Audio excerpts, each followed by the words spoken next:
शिर्डीतून बातमी आहे। शिर्डीत साईबाबांच्या दर्शनासाठी अनेक भाविक येत असतात। अनेक जण साईंच्या चरणी विविध दान देत असतात। अशातच एका भाविकाला गजरा विक्रेत्यानं 200 रुपयांचा गजरा चक्क 2000 रुपयांना विकलाय। प्रशासनाकडे तक्रार करता संबंधित विक्रेत्यावर शिर्डीत व्यवसाय करण्यास कायमस्वरूपी बंदी घातली आहे। तो जो भी फूल का पैसा है वो मेरे हिसाब से 200-300 के ऊपर नहीं जाना चाहिए। ये 2000 रुपया बात गलत है। और ये क्या है, इमोशनल ब्लैकमेलिंग कि बाबा को पहली माला तुम्हारी जाएगी। हाँ, ये आपको लगा कि चलो अपनी माला पहले जा रहे हैं। हाँ, तो कोई भी आदमी तुरंत तैयार हो जाए।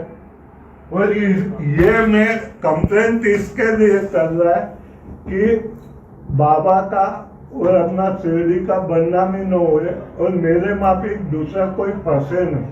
और उसके बाद में मेंटल हेरेसमेंट, ये मेरा मोबाइल चेक करो, 10 से 15 बार ये मिस कॉल दिया। क्या पैसा लेके भाग जाता है क्या हम लोग? ये मेरे बाप का घर है, यहाँ पे हम कुछ गलत करेंगे? भक्त माझ्या ओळखीचे नव्हते। तुम्ही असं कसं काय की पैसे न देता हार देतात? म्हणजे तुम्ही काय ते काय बोलले माहिती सर, माझ्याकडे ना कॅश नाही, मोबाईल माझा मोबाईल तुमच्याकडे ठेवा, मी त्यांना मदत केली, मला ठेवा पैसा मोबाईल तुमच्याकडे ठेवला का? मग माझ्याकडे ठेवला। 2000 रुपयाचं काय विकू त्यांना तुम्ही? 2000 हार त्यांना 12 दिले ना सर।